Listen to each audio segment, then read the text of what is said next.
el recoger estos fondos que provienen de los impuestos de estas bebidas nocivas o de estos consumos nocivos, como el cigarro también, y trasladarlo exactamente a esta prevención. ¿No está estrictamente relacionado? No, ahorita nosotros tenemos que ir... Capacitación, o sea, sí se puede contener el consumo de alcohol.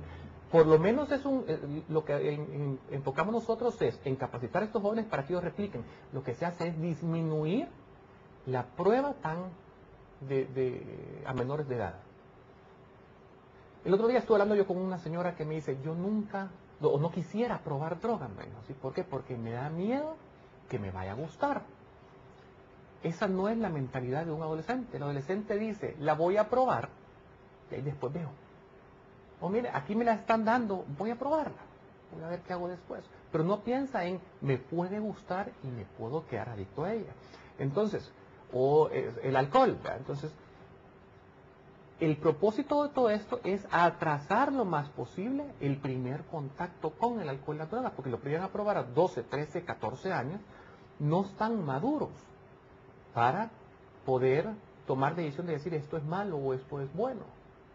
Entonces, el propósito de esto primero es tratar de atrasar la edad de consumo y de ahí dejarles claro de decir que son los efectos. ¿En qué edad estamos consumiendo alcohol en el país? 12.9 años. 12.9. Esa es nuestra media. Pero otro día recibí en la fundación a un niño de 8 años con problemas de crack. Obvio que quien está en rehabilitación son los papás, porque un niño de 8 años no tiene que tener acceso a esto. Entonces nosotros en este caso hablamos a los papás. Estamos solicitando en los ministerios, diferentes ministerios, cantidades para continuar con ciertos proyectos. ¿Por qué? Porque nosotros lo estamos haciendo. No a la manera que quisiéramos y a la cantidad de gente que quisiéramos llegar. Pero es caro, son programas caros, porque tenemos que elaborar documentos, llevarlos, muchas veces hacen campamentos para motivarlos a ellos, porque entonces se convierte en una simple charla. Nosotros no queremos tener los hipotes con una simple charla que digan que aburrido esto. Entonces tenemos que elaborar documentos, libros, exámenes, talleres. Cuesta más o menos $97, entre comillas, capacitar a un joven para que él pueda replicar el efecto del seminario o del curso a otros. $97 nos cuesta a nosotros por joven capacitarlo. Entonces, si nosotros queremos llegar a 10.000 jóvenes, necesitamos 9.000. ¿Y cuál es el resultado de esa capacidad? Papá, sí, quien está rehabilitándose es el papá. Y la mamá con terapia de familia. Pues. El Estado dice, necesito recoger también de estas bebidas y de estos vicios más plata, porque también el Estado gasta plata en atender el resultado de este consumo. ¿Cómo funciona en la realidad? No, ahorita si hay alguien que tiene un problema de alcoholismo y llega al Seguro Social, lo mandan al psiquiátrico. Yo digo, es suficiente como para que la persona recaiga y siga consumiendo. ¿A qué? Muchas veces a que le pongan suero y ya está, se sale. Yo creo que el Estado debería de enfocar parte de estos recursos para que la persona que tenga problema y sea cotizante del Seguro Social, hablemos de ellos, pueda tener un programa de rehabilitación, ya sea en una institución o que ellos mismos armen los programas profesionales de rehabilitación. No simple y sencillamente, yo estoy muy de acuerdo en Alcohólicos Anónimos, por ejemplo, que hacen tremendo trabajo en el país, pero Alcohólicos Anónimos, la mayoría de ellos no son terapeutas certificados, no son psicólogos o psiquiatras, a excepción de algunos. Entonces, ellos están haciendo más trabajo para rehabilitar que el mismo gobierno.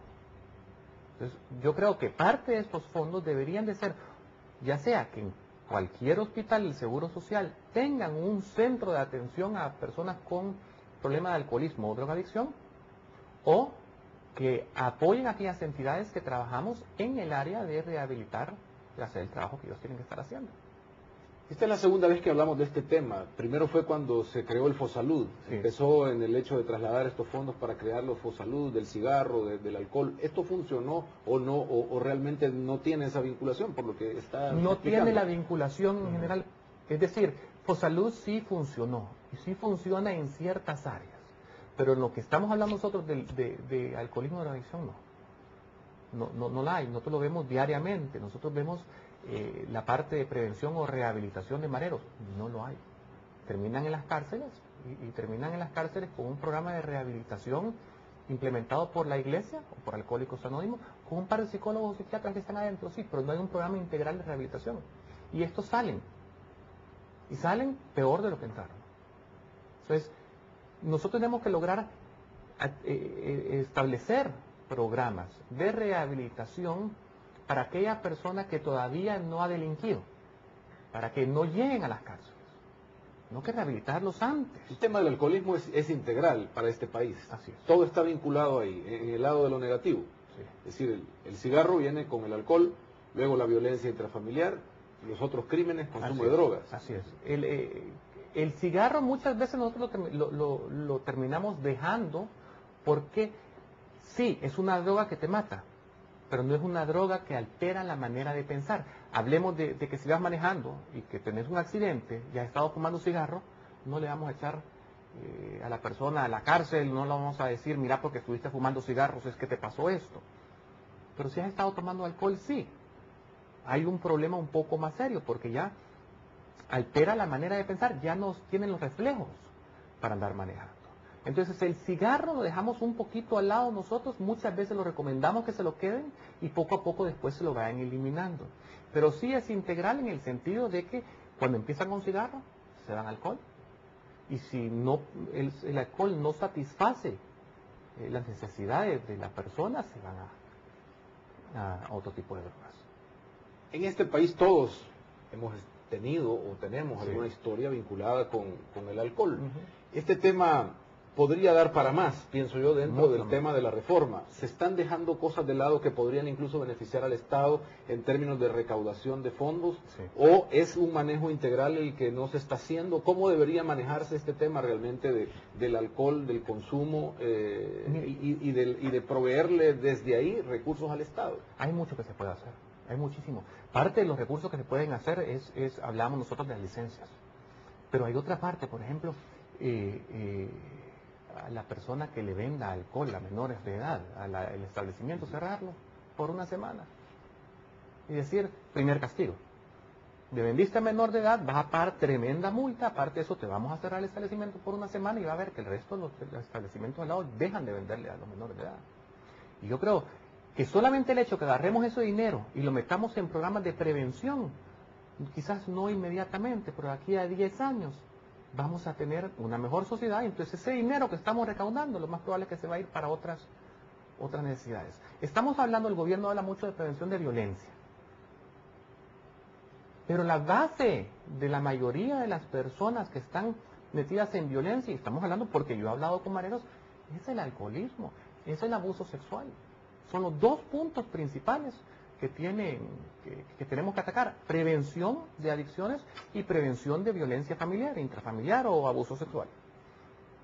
¿Y qué es lo que estamos haciendo ahorita? Tratando de rehabilitar a los reos, rehabilitar a las personas. Eso es curar ya el problema. Nosotros tenemos que empezar a prevenir para que a 10 a 15 años no tengamos ese problema, y entonces el dinero que estamos enfocando nosotros ahorita en violencia lo podamos utilizar en una mejor vida para otros. ¿Hay que sacar de esta reforma tributaria el tema de los alcoholes? No. ¿O hay que dejarlo ahí como está? ¿O qué habría que hacer? Porque a mí me parece que solo estamos poniendo en el renglón sacar unos cuantos centavos más de cada botella y no... Hay que dejar la regulación de los licores. Pero no solamente es un impuesto. Yo creo que hay muchas más otras cosas que se pueden hacer. Por ejemplo, entonces vamos a no cualquiera, pero a bastantes supermercados, vemos gaseosas y al lado vemos licores. No se debe hacer eso. Eso no se puede, porque el licor